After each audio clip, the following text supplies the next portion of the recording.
नमस्कार. भाड्याच्या घरात राहावं की स्वतःच्या मालकीचं घर विकत घ्यावं या विषयावरती मी व्हिडिओ पार्ट 1 बनवलेला आहे. पण तुम्ही आधी पहा आणि मगच तुम्ही हा पार्ट 2 पहा तरच योग्य मार्गदर्शन मिळेल. त्या व्हिडिओमध्ये मी तुम्हाला सांगितलं होतं की फक्त आर्थिक बाजूचा विचार करून घराचा निर्णय घेता येत नाही.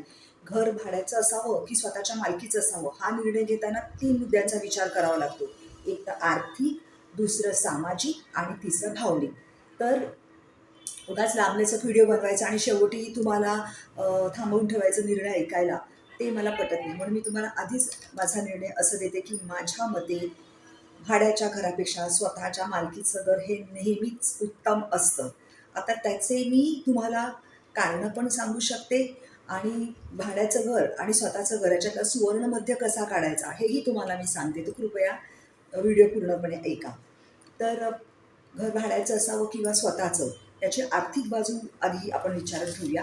तुम्ही बघाल तर घर अगदी भाड्याने घ्यायचं म्हटलं ना तरी 2 किंवा 3 भाडी ही डिपॉझिट म्हणून द्यावी लागतात. ब्रोकरेज वेगळंच. म्हणजे लाख, दीड लाख रुपये आपल्याला आपल्या खिशात असावेच लागतात अगदी घर भाड्याने घ्यायचं म्हटलं तरी. हो की नाही? आणि त्याच्यासाठी कुठलीही बँक आपल्याला कर्ज देत नाही. पण जर तुम्ही घर स्वतःचं विकत घ्यायचं म्हटलं ना तर तुम्हाला थोडंफार डाउन पेमेंट जवळ असेल तुमच्या, तर तुम्हाला बँक घरासाठी हाऊसिंग लोन देते, ज्याचा इंटरेस्ट रेट हा सुद्धा वाजवी असतो आणि ते घर म्हणजे ते लोन लाँग टर्म करता असतं. आणखीन प्रधानमंत्री आवास योजनेअंतर्गत जर एखादी व्यक्ती पहिल्यांदाच घर घेत असेल ना, तर तिला त्या घराच्या रकमेत, किमतीमध्ये सवलतसुद्धा मिळते आणि मला वाटतं ती साधारण 2.5-1 लाख असेल. ठीक आहे? तर पहिल्यांदा घर घेणाऱ्या व्यक्तीला 2.5 लाख रुपये सवलत घराच्या किमतीत मिळते. हा पहिला मुद्दा झाला. दुसरा असा की घर बघा, आपण जेव्हा भाड्याने घेतो ना, तेव्हा लिव्ह अँड लायसन्स ॲग्रीमेंट ही 11 महिन्याची असते. बरोबर ना? तर दर 11 महिन्यांनी आपल्याला जर घर बदलावं लागलं, तर दर 11 महिन्यांनी आपल्याला एक ब्रोकरेज द्यावं लागतं. ते एक ब्रोकरेज म्हणजे जवळ एक भाडं असतं. आता तुम्ही म्हणाल की नाही, नाही, काही अशा साईट्स आहेत की ज्याच्यामध्ये तुम्ही भाड्याचं घर ज्या वेबसाईटच्या थ्रू घेतलं, तर तुम्हाला ब्रोकरेज द्यावं लागत नाही. बिलकुल नाही. मी अशा सगळ्या साईट्स बघितलेल्या आहेत. ते जरी तुम्हाला सांगत असतील ना की नाही, नाही, तुम्ही आमच्यामार्फत घर भाड्यानं घ्या किंवा विकत घ्या, तुम्हाला ब्रोकरेज लागत नाही, तरीही तुम्हाला त्याच्यामध्ये काही चॉईस नसते.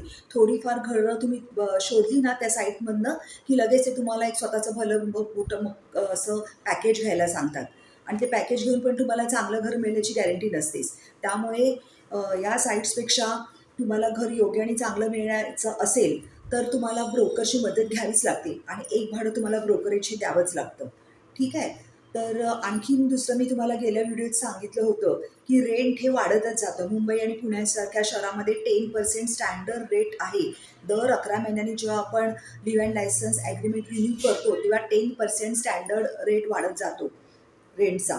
त्याच्या व्यतिरिक्त पण रेंट अजून वाढतं. त्याला वेगवेगळी कारणं मी तुम्हाला सांगितली होती. घराच्या बाजूला मेट्रो स्टेशन झालं, तुम्हाला त्याचा उपयोग असो अथवा नसो, रेंट वाढलं. घराच्या बाजूला इंटरनॅशनल एअरपोर्ट झालं, तुम्हाला त्याचा उपयोग असो अथवा नसो, रेंट वाढलं. आणखी असं वेगवेगळ्या इन्फ्रास्ट्रक्चरमधल्या सुविधा म्हणा किंवा गव्हर्नमेंटचे IT शी रिलेटेड काही रूल्स बदलले, तरीसुद्धा घराच्या भाडं वाढत जातं आणि मग घराचं भाडं जसं वाढतं ना, तसं ब्रोकरेज पण वाढतं. कारण ब्रोकरेज म्हणजे काय असतं, तर एक घर भाडंच असतं, हो की नाही? त्याच्यानंतर जेव्हा आपल्याला प्रत्येक वेळी असं नसेल ना, की घरमालक आपल्याला 11 महिन्यांनी ते leave and licence agreement renew करायला अलाऊ करेलच असं नाही ना. कधी-कधी तो म्हणे, "नाही, नाही, मला भाडेकरू बदलायचं आहे किंवा मला घर स्वतःच्या वापराकरता हवं आहे किंवा मला घर विकायचं आहे." मग अशा वेळी परत तुम्हाला 11 महिने संपल्यानंतर नवीन घर शोधावं लागतं. मग नवीन घर शोधायचं असेल आणि नवीन घरात शिफ्ट व्हायचं असेल, तर ट्रान्सपोर्टेशनचा खर्च असतोच की आणि हा ट्रान्सपोर्टेशनचा खर्चसुद्धा दरवर्षी वाढतच जातो आहे. कारण दरवर्षी पेट्रोल आणि डिझेलचे रेट वाढतात आहे आणि हा ट्रान्सपोर्टेशनचा खर्च पण कमी नसतो. ट्रान्सपोर्टेशनचा खर्च 20,000 पासून पुढे किती असू शकतो. आत्ताच मी घर माझं बदललं, तर मला ₹37,000 खर्च आला. तर हा ट्रान्सपोर्टेशनचा खर्च आहे. तुमचं घर घरातलं सामान किती आहे आणि तुम्ही जे नवीन घर बदलता आहात, भाड्याने घेता, त्याचं अंतर तुमच्या आहे त्या घरापासून किती आहे, याच्यावरती डिपेंड करतो. पण तो कधी कमी नसतो, तो वाढतच जातो. आणखीन कसं असतं माहिती आहे, नवीन घर जेव्हा आपण म्हणजे भाड्याने जेव्हा घर बदलतो, तर ते घर मला तरी असं वाटतं की प्रोफेशनल्सच्या थ्रू डीप क्लिनिंग करूनच आपण वापरात आणलं पाहिजे. कारण का असतं की प्रत्येकाचे ना हायजीनचे स्टँडर्ड्स वेगळे असतात. आता मी जेव्हा माझं हे आता राहतं घर भाड्याने घेतलं ना, तर तेव्हा ते घर अतिशय खराब होतं, कारण काही काळ ते बंद होतं. कबुतराने खूप कचरा वगैरे करून ठेवला होता किंवा अगोदरचे जे भाडेकरू असतात ते सुद्धा नीटनेटके स्वच्छ असतीलच असं नाही. आणि माझ्या हायजीनचे स्टँडर्ड्स हाय असल्यामुळे मग मी ते प्रोफेशनल लोकांकडून डीप क्लिनिंग करून घेतलं. मग हा डीप क्लिनिंगचा खर्च काही कमी नसतो. हा डीप क्लिनिंगचा खर्च पण 3,000 पासून 6,000 वगैरे असा असतो. आणि तो प्रत्येक वेळी मालक देईलच असं नाही. म्हणजे तो आपल्याला आपल्या पदरातनंच खर्च करायला, कारण आपल्याला शेवटी राहायचं असतं. आपल्याला प्रसन्न वाटणं गरजेचं असतं. बरं, जरी मालकाने हा खर्च दिला, एखादा मालक असतो दयाळू असतो. माझ्या सध्याचे जे मालक आहेत ते आहेत त्या थोडे कन्सिडरेट, आणि त्यांनी दिलं सुद्धा म्हणजे क्लिनिकचा खर्च. पण काय असतं माहिती आहे, त्याच्यासाठी पूर्ण वेळ रजा टाकून मी उभी राहिली इथे त्या क्लिनिंग करणाऱ्या माणसांबरोबर, की त्यांनी ते केलं आहे की नाही. म्हणजे ही मेहनत आणि माझी वेळ आणि त्या वेळेचं जर मी आर्थिक याच्यात रूपांतर केलं तर हा मला हे आर्थिक नुकसानच नाही का. पण स्वतःच्या घराच्या बाबतीत तसं होत नाही ना. स्वतःच्या घराच्या बाबतीत माणूस ते नेहमी स्वच्छ आणि नीटनेटकंच ठेवतो. आणखीन बरं, नुसतं घर भाड्याने घेतलं म्हणजे असं होत नाही ना. प्रत्येक रिन्युअल ॲग्रीमेंटला तुम्हाला लीगल चार्जेस द्यावे लागतात, रजिस्ट्रेशनचे, लॉयरचे, हो की नाही. तर ते चार्जेससुद्धा घरमालक आणि घर भाडेकरू यांना अर्धे अर्धे द्यावे लागतात. म्हणजे प्रत्येक वेळी दर 11 महिन्यांनी हा लीगल चार्जेसचा भुर्दंड पण आलाच की नाही. आणखीन नुसतं घर घेतलं विकत आणि क्लिनिंग केलं तर असं होत नाही. घरामध्ये बऱ्याचशा छोट्या छोट्या गोष्टी लागतात. जसं किचन ट्रॉलीज आहेत ना, पिजन नेट आहे ना, त्याच्यानंतर मॉस्किटो नेट आहे ना, वॉशिंग मशीनच्यासाठी पाण्याची प्लंबिंगची व्यवस्था आहे ना, घरात काही लिकेज तर नाही ना. लिकेज असेल तर ते लिकेज आपल्याला दूर करून घ्यावं लागतं. मग ह्या सगळ्या गोष्टी मालक देईलच असं नाही ना. या सगळ्या गोष्टी आपल्यालाच करून घ्याव्या लागतात. आणि त्या घरामध्ये बरं, पाण्याची 24 तास पाणी आहे सांगतात, पण पाणी 24 तास असतंच असं नाही. आणि आपण घर वापरायला गेल्यानंतरच काही महिन्यांनी आपल्याला कळतं, अरे इथे तर लिकेज आहे, इथे तर टॉयलेट बाथरूममध्ये लिकेज आहे. म्हणजे परत हा खर्च जर घरमालकाने केला तर ठीक आहे, नाही तर आपल्याला राहायचा पदरचा खर्च आपल्याला मग करावा लागतो. मनस्ताप होतो तो शेवटी वेगळाच, हो की नाही. तर हे पण बरेच मुद्दे असतात. नुसते कागदी घोडे नाचवलेत ना की घर होत नाही. बरेच व्हिडिओमध्ये तुम्ही बघितलं असेल, लेफ्ट साईडला दिलं असतं, म्युच्युअल फंडमध्ये एवढा फायदा, गुंतवणूक करा, शेअर्समध्ये गुंतवणूक करा, एवढा फायदा, स्वतःचं घर घेऊ नका, त्याच्यात एवढा तोटा. तर असे कागदी घोडे नाचून स्वतःचं घर होत नाही. स्वतःचं घर ही एक कॉन्क्रीट गोष्ट असते, आणि अशी कॉन्क्रीट किंवा ठोस गोष्ट घेण्यासाठी तुमचे तेवढा ठोस निर्णय असला पाहिजे, तशी ठोस पावलं तुम्ही प्रत्यक्षात उचलली पाहिजे, तरच घरासारखी एक मोठी गोष्ट तुमच्या हातून होऊ शकते.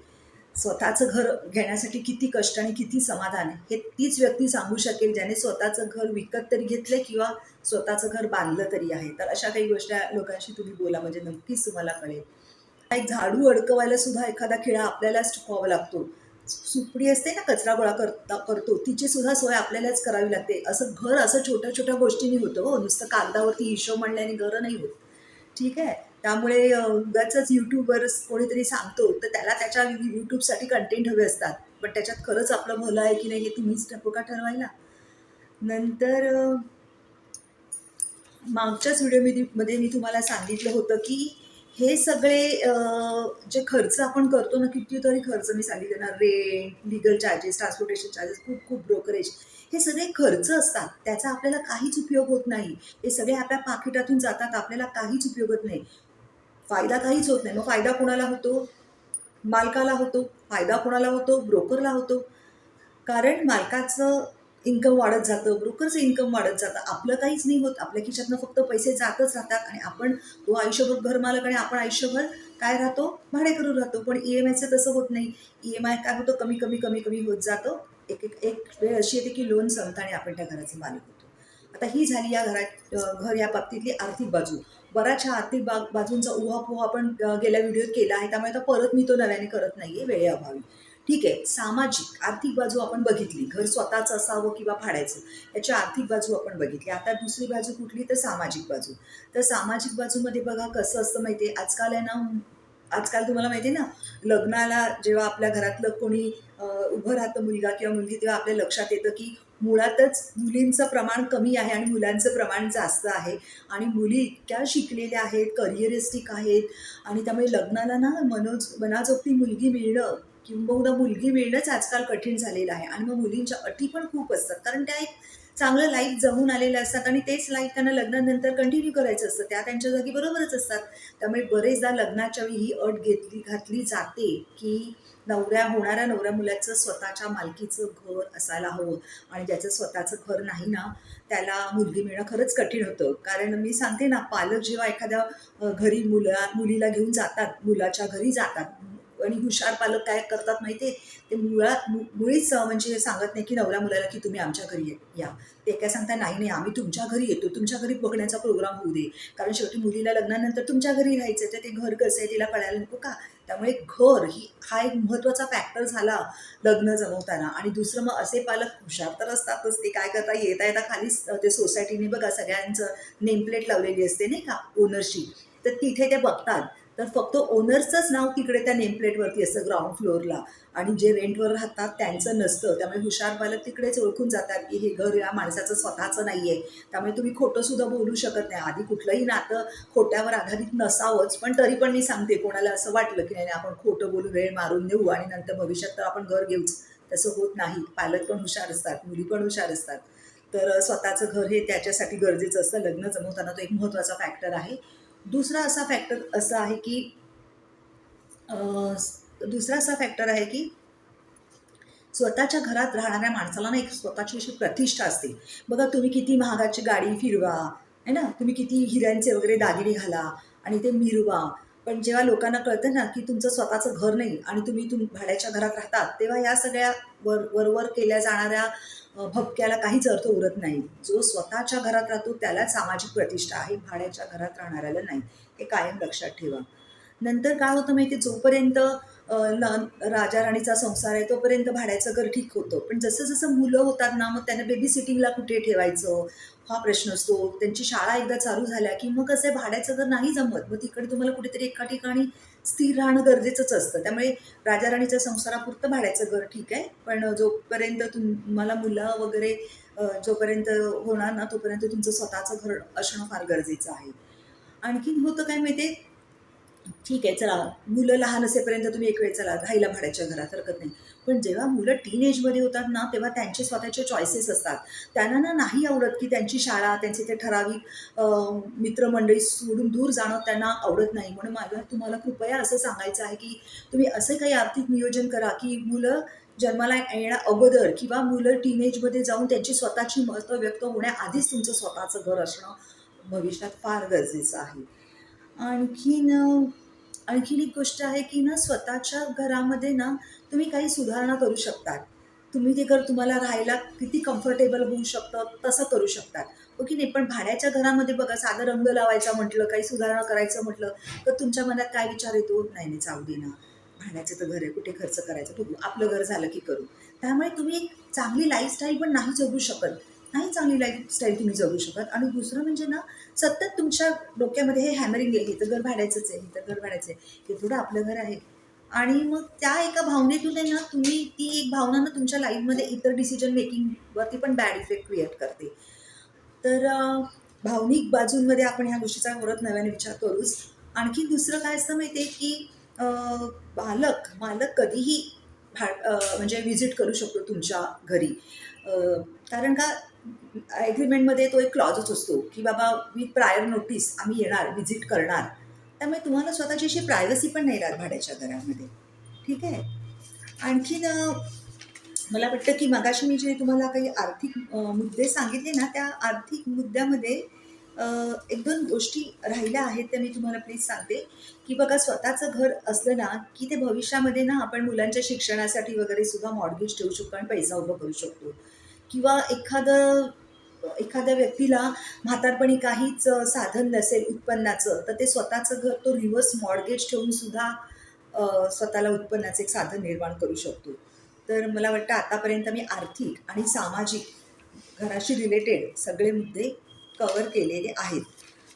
आता जर आपल्याला भावनिक मुद्द्यांचा विचार करायचा असेल, आणि भावनिक मुद्दे खूप आहे, तुम्ही म्हणजे मला वाटत नाही कोणी विचार केला असेल, इतके भावनिक मुद्दे आहेत स्वतःचं घर की भाड्याचं घर या विषयावरती.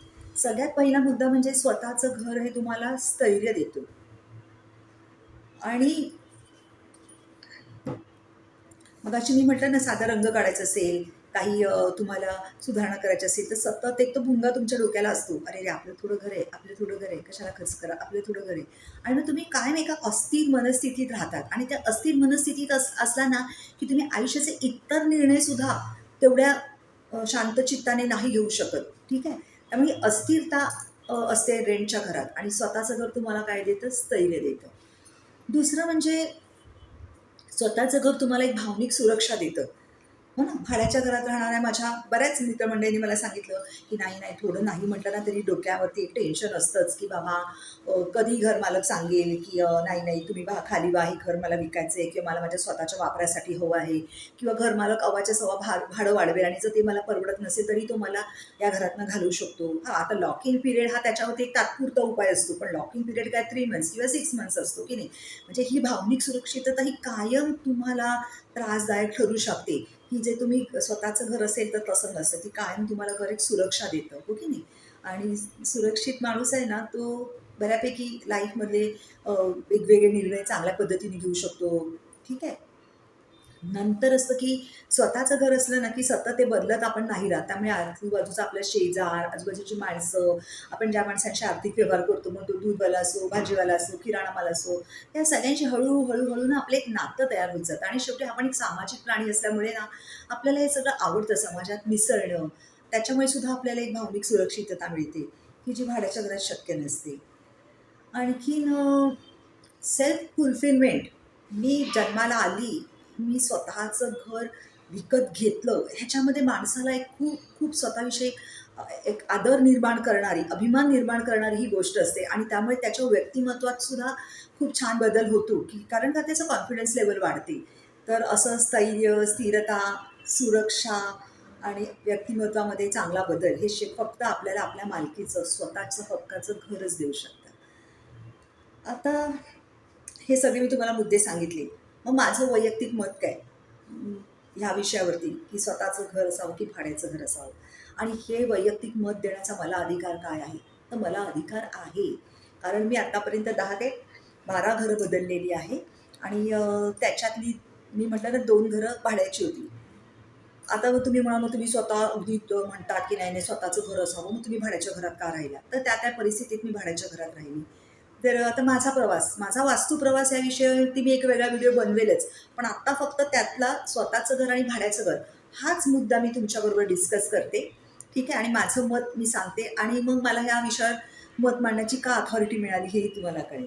ठीक आहे. तर मी आत्तापर्यंत जवळजवं 12 एक घरात राहिली. त्यातली 2 घरं मला म्हणजे भाड्याची होती. हां, 12 एक घरापैकी 2 घरं ही भाड्याची होती.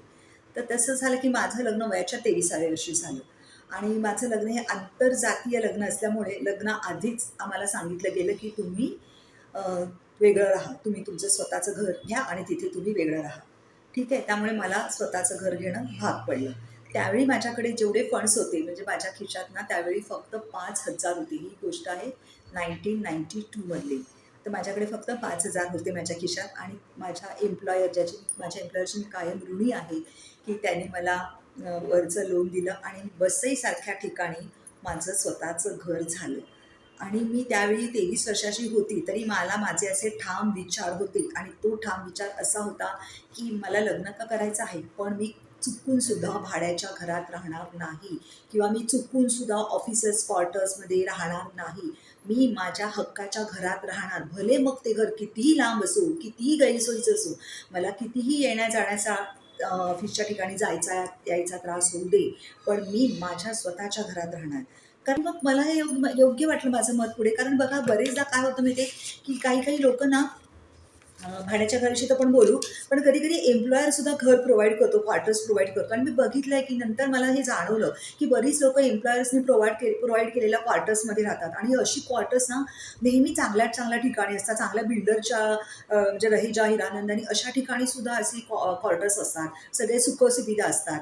आणि मला त्यांची जी मुलं असतात ना, त्यांना ना लहानपणापासून अशा चांगल्या वातावरणात राहायची सवय होती. बरं ही स्वतः जो एम्प्लॉयर असतो म्हणजे एम्प्लॉई जो असतो की नाही, जो कर्मचारी असतो त्याला काय होतं माहिती आहे की चांगलं मिळतंय ना कंपनीचं घर, तो राहतो तिकडे आणि रिटायर्ड होईपर्यंत तो स्वतःचं घर घेत नाही, तो कधी तो विचारच नाही करत, कारण सगळं चांगलं चाललेलं असतं आणि मग रिटायरमेंटच्या वेळी त्याला स्वतःचं घर घेणं भाग पडतं. मग अशा वेळी ना त्याचे सगळं टर्मिनल ड्यूज त्या नवीन घर घेण्यात जातात. ही एक तर गोष्ट होतेच. आणि तेव्हा काय होतं माहितीये, तेव्हा ना घरांचे रेट पण इतके वाढलेले असताना की तो त्या लेवलचं घर घेऊ शकत नाही जे त्याच्या एम्प्लॉयरने त्याला प्रोव्हाइड केलेलं असतं, हो की नाही. त्याला कुठेतरी लांब किंवा कमी अम्युनिटीज असलेलं घर घ्यावं लागतं आणि मग मुलं पण नाराज होतात कारण त्यांची लाईफस्टाईल बदललेली त्यांना नाही आवडत. तर हे सगळे मुद्दे होऊ शकतात भविष्यात. तर हा झाला एम्प्लॉयरचा घराचा विषय, त्याच्याविषयी आपण बोलूच नाही शकत, क्वार्टर्स विषयी. तर आपण बोलतो आहोत की भाड्याचं घर. पण माझ्याकडे जेवढा फंड्स होते त्याच्यामध्ये मी वसईला घर अफोर्ड करू शकले. पण काय झालं, वसईला तुम्हाला माहिती आहे त्या काळी ना पाणी नसायचं. प्यायचं पाणी सुद्धा इतकं दूषित असायचं की मला ते घर लगेच 2-2.5 वर्षात बदलावं लागलं. आणि परत माझ्याकडे लिमिटेड फंड्स असल्यामुळे मग मला गोराईसारख्या ठिकाणी म्हाडामध्ये मी घर विकत घेतलं. लॉटरी नाही लागली. म्हाडामध्ये मी घर विकत घेतलं. गोराईला पाण्याचे बिलकुल प्रॉब्लेम नव्हते. पाणी व्यवस्थित होतं. पण तिथे वेगळेच प्रॉब्लेम होते. तिकडे त्यावेळी बघा डम्पिंग ग्राउंड होतं आणि डम्पिंग ग्राउंडमुळे ना दिवसभर तिथे दुर्गंधी असायची. ती म्हणजे जसा वारा वाहील ना त्यावेळी तर ती दुर्गंधी जास्त जाणवायची. आणि पावसाळ्यात तर तिथे इतका मच्छर तर असायचे, पण माशांचा पण इतका प्रादुर्भाव असायचा की एक ग्लुकोजचं बिस्किट जर मी ठेवलं असेल त्याच्यावरती 100 माशा येऊन बसायच्या. आणि तिथे पिण्याच्या पाण्याचा प्रॉब्लेम नव्हता, वापराच्या पाण्याचा प्रॉब्लेम नव्हता. पण दुसरा प्रॉब्लेम असा होता की त्या घरावरती ना पत्रे असायचे, त्यामुळे पत्र्यामधनं पाणी यायचं, लिकेजचा प्रॉब्लेम होता. नंतर सिवेजचा पण प्रॉब्लेम होता. एका वर्षी तर असं झालं की प्रशासनाने ना ते पूर्वी ते गटरचे चेंबर्स असतात ते साफ करायचे असायचे, ते नाही जमले वाटतं त्यांना. तर आम्ही रात्री झोपलो असताना ना ते सगळं सिवेजचं घाणेरडं पाणी, त्या गटरमधलं पाणी गुडघ्या एवढे आमच्या घरात शिरलं.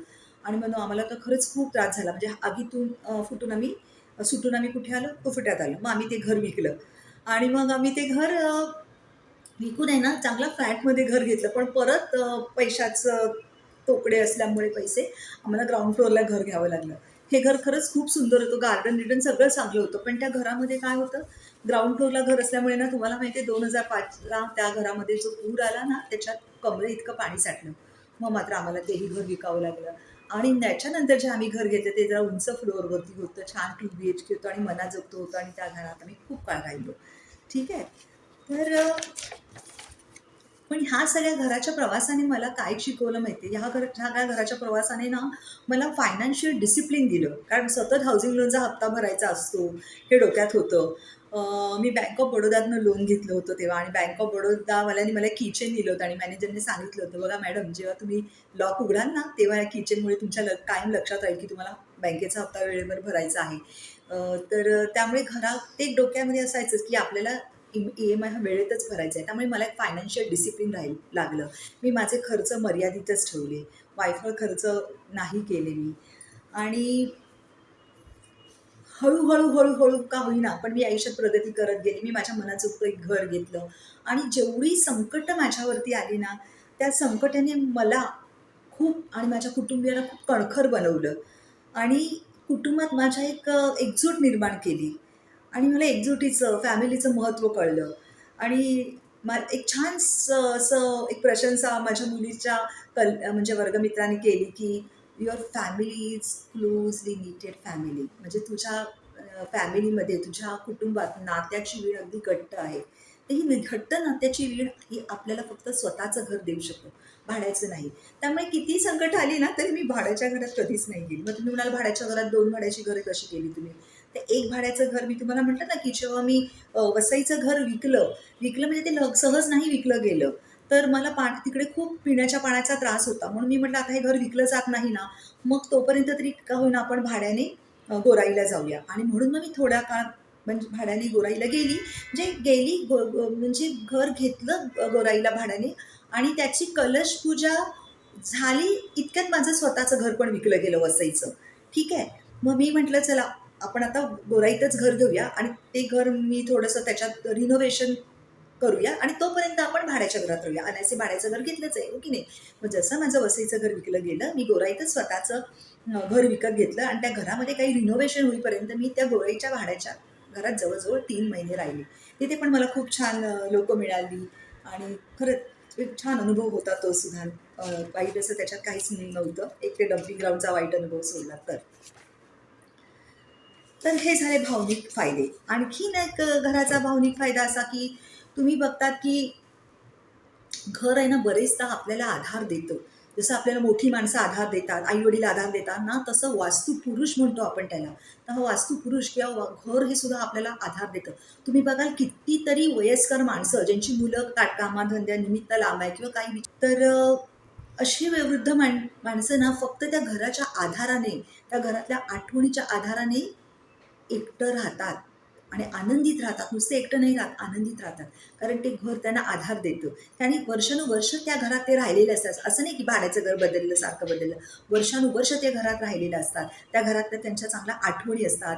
त्यांच्या घरात त्यांची प्रेमाची माणसं वावरलेली असतात ना, तर ते सगळं मिळून ते घर होतं. घर म्हणजे काय फक्त दगड आणि विटांचं नाही, तर त्या घरात राहिलेली माणसं, त्यांची सुख, दुःख, त्यांच्या आठवणी आणि या सगळ्याच्या आधाराने ही वयस्कर माणसं ना अशा घरात एकट्याने का होईना आनंदाने राहू शकतात.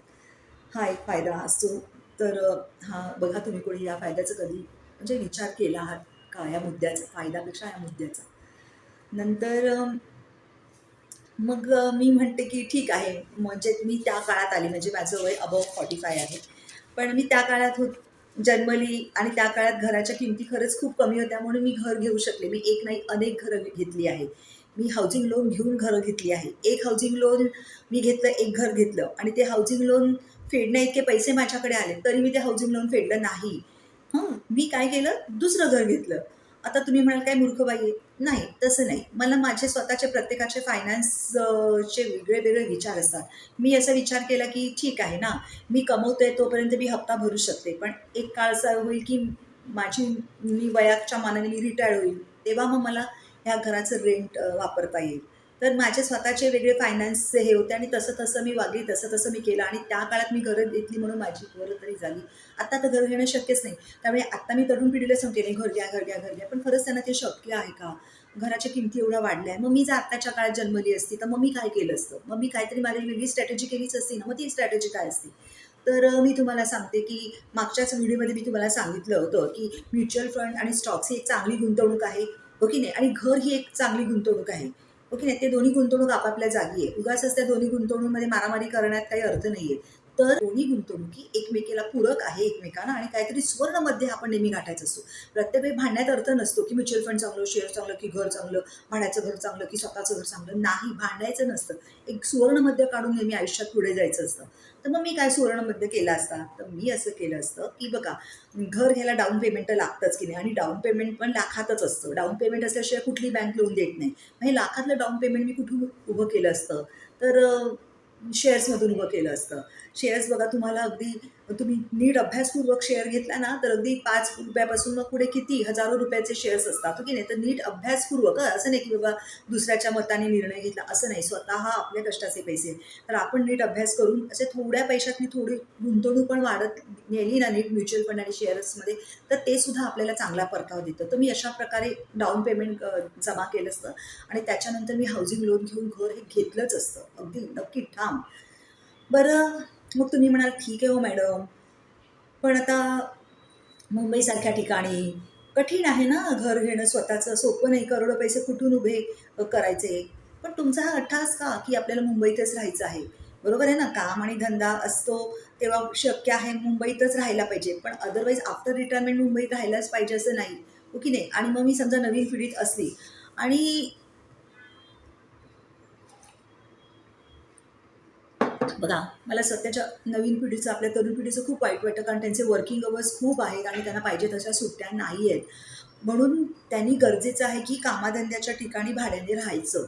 पण आता मी मुंबईतली आहे म्हणून मी मुंबईचं तुम्हाला उदाहरण देऊ शकते, की मुंबईमध्ये सगळीकडे ना गोरेगाव, अंधेरी याच ठिकाणी आय टी कंपन्याज किंवा कामाचे ठिकाण, चर्चगेट वगैरे तर आपण विसरूनच जाऊया. ते तर एकदम south Bombay, it is out of question.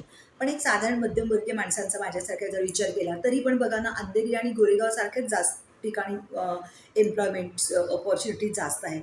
त्यामुळे गरजेचं आहे की तुम्ही अंधेरीत राहिलात तर भाड्याने जास्त छान होईल की नाही, कारण मग तुम्हाला ट्रान्सपोर्टेशनचा खर्च वाचेल, तुम्ही नोकरी धंद्यात जास्त वेळ देऊ शकाल, हो की नाही? पण अंधेरीसारख्या ठिकाणी जरी राहायचं म्हटलं ना, तरी साधं 1 BHK, तरी माझं जे थोडं नॉलेज आहे त्याच्याप्रमाणे मी सांगते तुम्हाला. तर 1 BHK जर तुम्हाला अंधेरीसारख्या ठिकाणी जरा बऱ्यापैकी भाड्याने घ्यायचं असेल ना, तरी 35,000 ते 40,000 रुपये तुम्हाला भाडं भरावं लागतं. हो की नाही? तर मी कशी, माझा हट्ट आहे ना की मला स्वतःच्याच घरात राहायचं. पण मग आता मधला मार्ग सुवर्णमध्य मी कसा गाठला असता? तर मी काय केलं असतं, मी अंधेरीमध्ये भाड्याने राहण्यापेक्षा 35,000-40,000 रुपये देऊन अंधेरीमध्ये भाड्याने राहण्यापेक्षा ना, मी बोरिवली किंवा दहिसर सारख्या ठिकाणी भाड्याने राहिली असती. जिथे 1 BHKचं भाडं आज तुम्हाला 18,000 ते 20,000 मिळतं. म्हणजे बघा ना, 35,000-40,000 भाडं अंधेरीला आणि 20,000-1,000 भाडं, 18,000-20,000 भाडं दहिसरला. हो की नाही? तर मध्ये माझे किती वाचले असते? 20,000-1,000 रुपये वाचलेच असते की नाही? अंधेरीला तर मी स्वतःचं घर घेऊ शकत नाही. कारण तेवढा EMI आता मला परवडणारच नाही. मग अंधेरीला भाड्याने घर घेऊन 40,000 रुपये भाडं द्यायचं आणि आयुष्यभर भाड्याने राहायचं. त्यापेक्षा जर मी तरुण आहे, हो की नाही? तर माझी मेहनत करायची थोडीशी शारीरिक क्षमता जास्त आहे.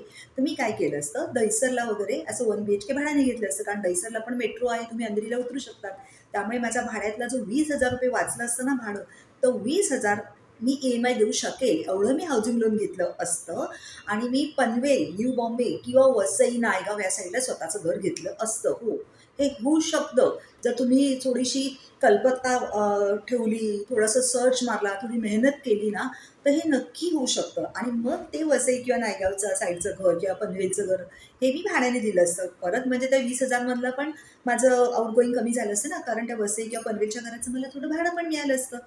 आता ठीक आहे, मला थोडंसं स्टँड अलोन बिल्डिंग असती, घ्यावी लागली असती. It's okay. आता मला माझी जेवढी ऐपत आहे आर्थिक तेवढंच मी घर घेणार, हो की नाही? दुसरं असं की आता मी तुम्हाला याच्यात कल्पकता असं का म्हटलं आहे किंवा मगाशी मी म्हटलं ना, की घरासारखी ठोस गोष्ट होण्यासाठी ठोस निर्णय असायला हवा आणि ठोस पावलं उचलायला हवी.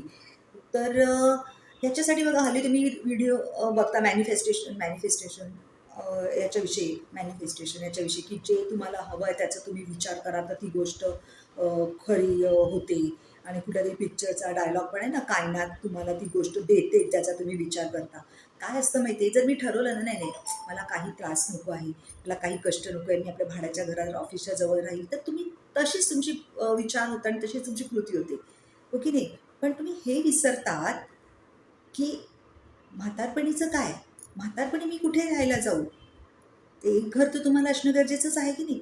पण जर तुम्ही असा विचार केला, नाही, नाही मला स्वतःचंच घर घ्यायचंय, मला घ्यायचंच आहे. भले मला ते परवडो न परवडो, भले माझी ती आर्थिक परिस्थिती नसेल, पण माझी कधीतरी आर्थिक परिस्थिती येईल, तर मला घर घ्यायचंच आहे. असं जेव्हा तुम्ही ठाण निश्चय करतात ना आणि मॅनिफेस्टेशन काय ते करतात ना, तर तुम्ही त्या दृष्टिकोनातून विचार करायला सुरुवात करतात, त्या दृष्टिकोनातून पावलं उचलायला सुरुवात करतात आणि मग तुम्हाला संधी पण सापडत जातात. आता करोना हा फार वाईट होता, मला कल्पना आहे. करोनाने खूप नुकसान दिलं. पण करोना आयुष्यात खूप आपल्याला शिकवून गेला. करोनाने पैशाचं महत्त्व शिकवलं, करोनाने आपल्याला नोकरी व्यतिरिक्त एखादा जोडधंदा असणं हे शिकवलं. तसंच ना करोनामध्ये काही लोकांनी फायदा कसा करून घेतला, की माझी एक मैत्रीण आहे जी पुण्यामध्ये राहते, तर तिनेच मला सांगितलं, की करोनामध्ये तिने वाघोलीला स्वतःचं घर घेतलं, की ज्याची किंमत तेव्हा 20,00,000 होती. कारण करोनामध्ये बघा घरांच्या किमती खूप कमी झाल्या होत्या. बिचारा काही लोकांना खरंच पैशाची अडचण होती. त्यामुळे त्यांनी ही घरं विकली. हो की नाही? पण म्हणजे त्या लोकांना सुद्धा तेव्हा त्यांच्या घरानेच आधार दिला. हो की नाही? जे मी मागच्या व्हिडिओमध्ये तुम्हाला सांगितलंय.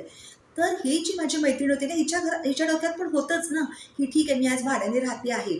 पण मला स्वतःचं कधीतरी घर हवं. त्यामुळे तिच्या डोक्यात ते सतत चक्र चालत असल्यामुळे तिला संधी लगेच ती संधीच्या शोधात होती आणि तशी संधी तिला मिळाली. करोनामध्ये घराचे रेट कमी असताना तिने वाघोलीमध्ये 1 BHKचं घर घेतलं, जे तेव्हा तिला 20 मध्ये पडलं आणि त्या घराची किंमत आता 50 and above 50 lakhs and above आहे. तसंच माझी अजून एक मैत्रीण आहे, ती इंडियाच्या बाहेर राहते आणि इंडियाच्या बाहेर राहणाऱ्या लोकांना ना खरंच खूप आणखीन वेगळं स्ट्रगल असतं. कारण इथे बघा आपल्याला पैशाची कमतरता असली तर आपण आपल्या नातेवाईकांकडून मागू शकतो, हो की नाही? तसं त्यांना नसतं. कारण तिथे कोणीच नातेवाईक पुरे पडू शकत नाही. कारण कन्व्हर्ट केलं असतं आपलं जर रुपीजमध्ये डॉलर्स किंवा काय, तर ते आपल्याला शक्य नसतं. तर इंडियाच्या बाहेर माझी एक मैत्रीण राहते. तिचं तिथे ना स्वतःचं 2 BHKचं घर होतं. असं छान मस्त चांगल्या ठिकाणी घर होतं. पण करोनामध्ये काय झालं होतं, रेट ऑफ इंटरेस्ट तिकडे पण कमी झाले होते हाऊसिंग लोनचे. मग अशा वेळी तिने काय केलं, हाऊसिंग लोन घेतलं आणि स्वतःचं मोठं इंडिपेंडेंट हाऊस घेतलं आणि जेव्हा सगळं जग बाहेर पडलं तेव्हा त्या घराचे इतकं त्या घराचं कॉस्टिंग वाढलं की आज ती मिलेनियर आहे. तर म्हणून की ठीक आहे भाड्याच्या घरात राहावं लागलं हरकत नाही. पण ते कायम असता कामा नये किंवा असा विचार करायचा की ठीक आहे मी तरुण आहे तोपर्यंत मी ट्रेनमधले धक्के खाऊ शकतो. पण म्हातारपणी धक्के नको खायला असेल तर स्वतःचं घर असणं गरजेचं आहे.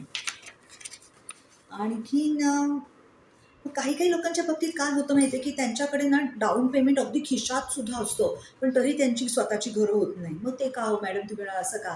तर त्याचं एक कारण असतं ना, की बरेच लोकं ना अ, वास्तुशास्त्राच्या आहारी जातात. बघा, कुठलेही शास्त्र हे चांगलंच असतं, पण त्याच्या आपण किती आहारी जायचं हे शेवटी आपण ठरवायचं असतं, हो की नाही? ह्या विषयावरती एक वेगळा व्हिडिओ मी बनवीन नंतर. पण बरीचदा काय होतं, लोकं ना खिशात पैसा असतो, पण वास्तुशास्त्राच्या अतिशय आहारी जातात आणि मग त्यांच्या घरातनं ना त्यांच्या हातातून चांगल्या चांगल्या घरांच्या संधी निसटून जातात.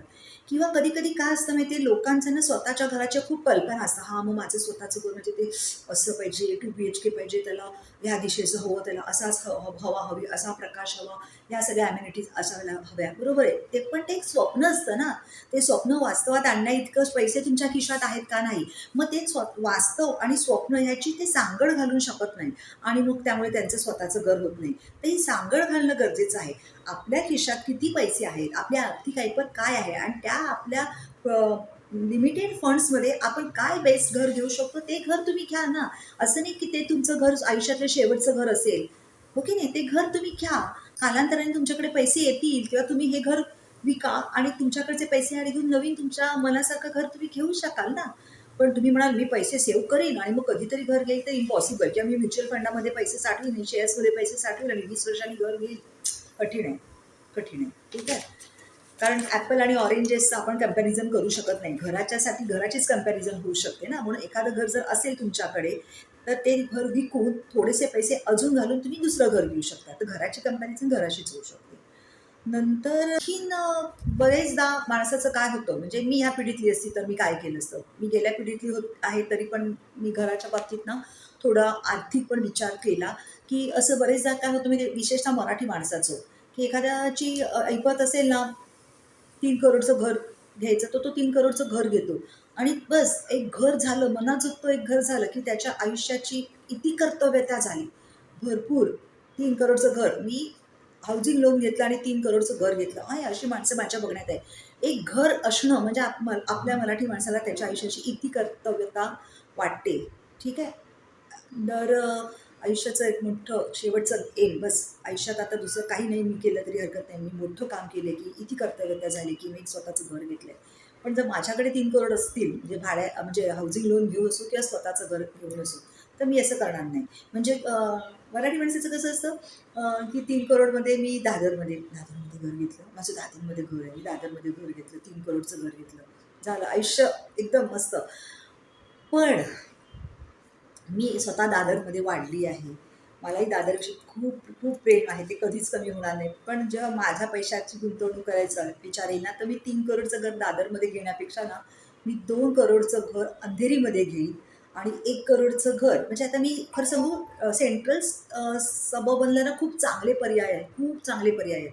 पण आता मी वेस्टर्नला राहते, म्हणून मी तुम्हाला वेस्टर्नचे पर्याय सांगते, कारण सेंट्रलची मला तेवढी माहिती नाही. ठीक आहे. तर मी काय केलं, समजा 3 करोड असते तर मी दादरमध्ये 3 करोडचं घर घेण्यापेक्षा 2 करोडचं घर मी अंधेरीत घेतलं असतं. तिथे मी स्वतः राहिली असती. 1 करोडचं घर मी बोरिवलीत घेतलं असतं आणि ते भाड्याने लावलं असतं, हो की नाही? पण आता परत ही प्रत्येकाची लाईफस्टाईल जगण्याची पद्धत, म्हणजे प्रत्येकाचं लाईफ आपण आपलं कसं जगायचं, हा त्याचा त्याचा विचार आहे. कोण म्हणेल नाही नाही, मला त्याला 3 करोडच्या घरात राहण्यातच आनंद आहे, कळलं की नाही? पण आणि तो ते अफोर्ड पण करू शकतो, की नाही? पण मी हा विचार करते, की मी आज अफोर्ड करू शकते. नेसेसरी नाही ना, मी उद्या अफोर्ड करू शकेल. त्यामुळे पण मी असा विचार करते, की कायम पैसा जोडत राहायला पाहिजे. कारण जेव्हा तुम्ही 3 करोडच्या घरात राहतात ना, तेव्हा ते 3 करोड तुमचे ब्लॉक होऊन जातात. ही पहिली गोष्ट. आणि दुसरं म्हणजे मी इन्शुरन्समध्ये आहे. इन्शुरन्सचं पहिलं तत्व काय असतं? Divide the risk.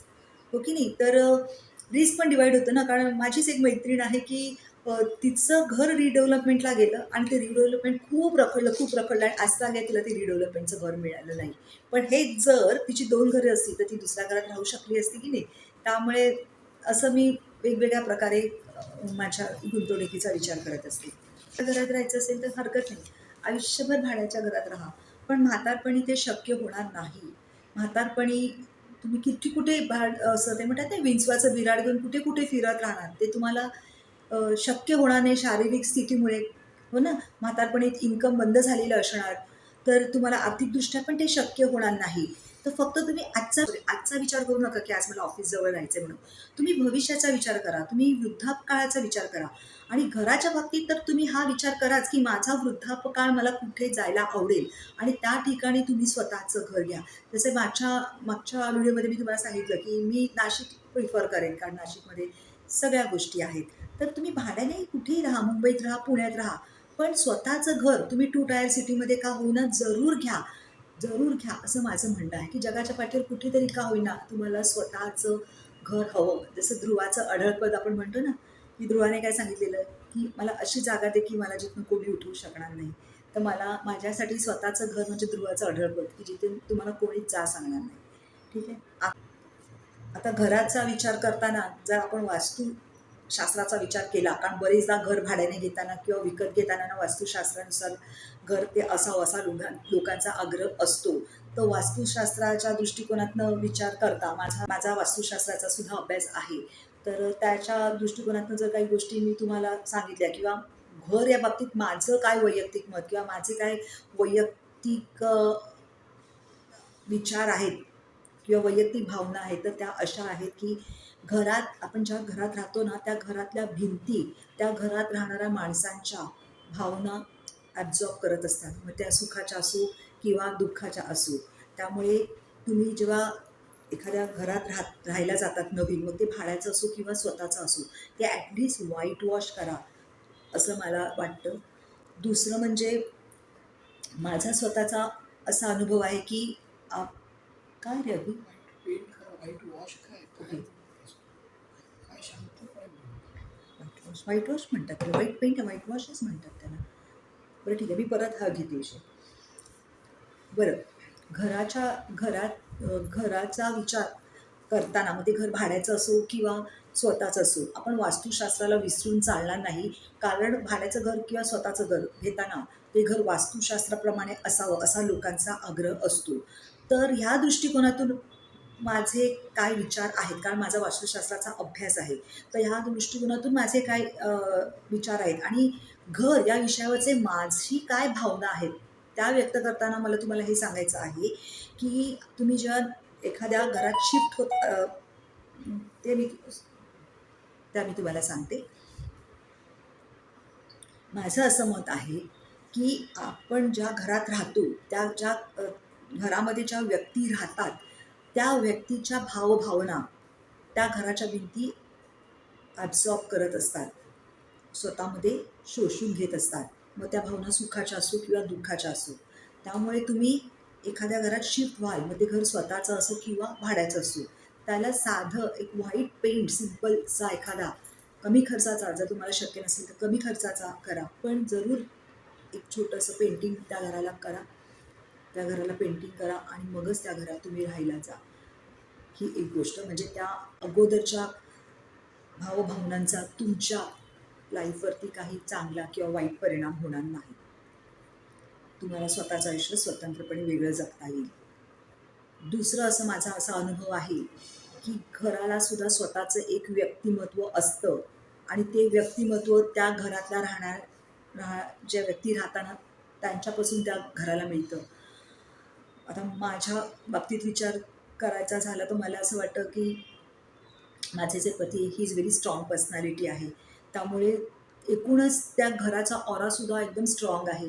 त्यांनी त्या घराचं प्रवेशद्वार, वास्तुशास्त्रामध्ये बघा प्रवेशद्वाराला खूप महत्त्व असतं. तर माझ्या मिस्टरांनी त्या घराचं आमच्या प्रवेशद्वार पण खूप असं भक्कम बनवलं आहे. ते खूप छान सुशोभित पण केलेलं आहे. त्यामुळे ते घरसुद्धा एकदम कणखर वाटायचं, स्ट्रॉंग वाटायचं. पण कालांतराने मी जेव्हा ते घर विकलं आणि काही कामानिमित्ताने मला त्या घरात जावं लागलं, तर मी जेव्हा त्या घराचा ते दरवाजा बंद होता आणि मी बेल वाजवली, तेव्हा घरात राहणाऱ्या व्यक्तीने बेल वाजवल्यानंतर घराचा दरवाजा उघडण्यापर्यंतचा जो मधला काळ होता ना, त्या काळामध्ये मी जेव्हा त्या घराच्या दरवाजाकडे बघितलं ना, तर तो दरवाजा मला खूप केविलवाणा वाटला. म्हणजे असं वाटलं की घराला पण स्वतःच्या भावभावना असतात आणि विशेषतः गृहिणींना हे जाणवेल की बघा शनिवारी आपल्याला सुट्टी असते, तेव्हा आपण घराची विशेष साफसफाई करतो, हो ना, आणि फर्निचर वगैरे पुसतो. तर जेव्हा आपण अशी विशेष साफसफाई करतो, फर्निचर पुसतो आणि जेव्हा आपण त्या घराकडे बघतो ना, तेव्हा ते घर आहे ना आपल्याला प्रसन्न वाटतं. ते घर आपल्याकडे बघून हसतंय असं आपल्याला वाटतं. तर घर निर्जीव नसतं. त्या घराला जर तुम्ही माया केली ना, तर ते घरसुद्धा तुमच्यावर माया करतं आणि ते घरसुद्धा तुम्हाला आधार देतं. आणखी माझा असा अनुभव आहे की जेव्हा आपण एका घरातून दुसऱ्या घरी राहायला जातो की नाही, तेव्हा घर हे निर्जीव नसतं. घरसुद्धा आपल्या कुटुंबाचा एक सदस्य असतं आणि म्हणून आपण एका घरातून जेव्हा दुसऱ्या घरात राहायला जातो ना, तेव्हा आपल्या कुटुंबाची जडणघडण बदललेली असते. कारण जुनं घर त्याच्यातनं गेलेलं असतं आणि नवीन घर त्याच्यात ॲड झालेलं असतं.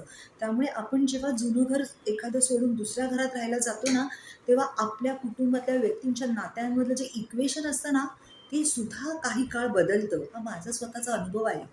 एक नवीनच काहीतरी आपल्याला वाटतं आणि जेव्हा आपल्याला त्या दुसऱ्या घराची सवय होते, ते घरसुद्धा जेव्हा आपल्याला आपलंसं वाटायला लागतं, तेव्हा आपल्या नात्यांमधलं इक्वेशन परत पहिल्यासारखं होतं. हा माझा अनुभव आहे. नेसेसरी नाही हा प्रत्येकाचा अनुभव असेलच असं. तर वास्तुशास्त्र आपल्याला सांगतं, की कुठल्या दिशेला कुठल्या वस्तू ठेवाव्या, कुठलं काम करताना आपलं फेसिंग कुठल्या बाजूला असायला हवं. म्हणजे vastushastra is about placing and facing. हो की नाही? मी आता तर एक वेगळं आणखीन शास्त्र बघते आहे, जे आता उदयास येतं. आता त्या शास्त्राविषयी मला काही बोलायचं नाही आहे, कारण वास्तुशास्त्राविषयी तरी माझा थोडासा अभ्यास झालेला आहे. पण आता एक नवीन जे शास्त्र मी तुम्हाला सांगते, की आकाशीय रेकॉर्ड्स, ज्याच्याविषयी मी नुसतं ऐकलं आहे. तर ते आकाशीय रेकॉर्ड्स जे रीड करतात, ते तज्ञ असं क्लेम करतात, की वास्तूला सुद्धा जाणीवा आहेत. वास्तू ही सुद्धा अणू आणि रेणूपासूनच बनलेली असल्यामुळे वास्तूमध्ये पण एनर्जी असते. वास्तूला सुद्धा भावभावना असतात. वास्तूचे सुद्धा विचार असतात आणि ते टेलिपॅथीने घेतले जाऊ शकतात आणि असे विचार टेलिपॅथीने जाणून घेतल्यामुळे तुमच्या आयुष्यामध्ये आम्ही काहीतरी पॉझिटिव्ह बदल करू शकतो, असे ते तज्ञ क्लेम करतात. तर त्या आकाशीय रेकॉर्डविषयी मला काहीही बोलायचं नाही आहे, कारण तो माझा विषय नाही आहे.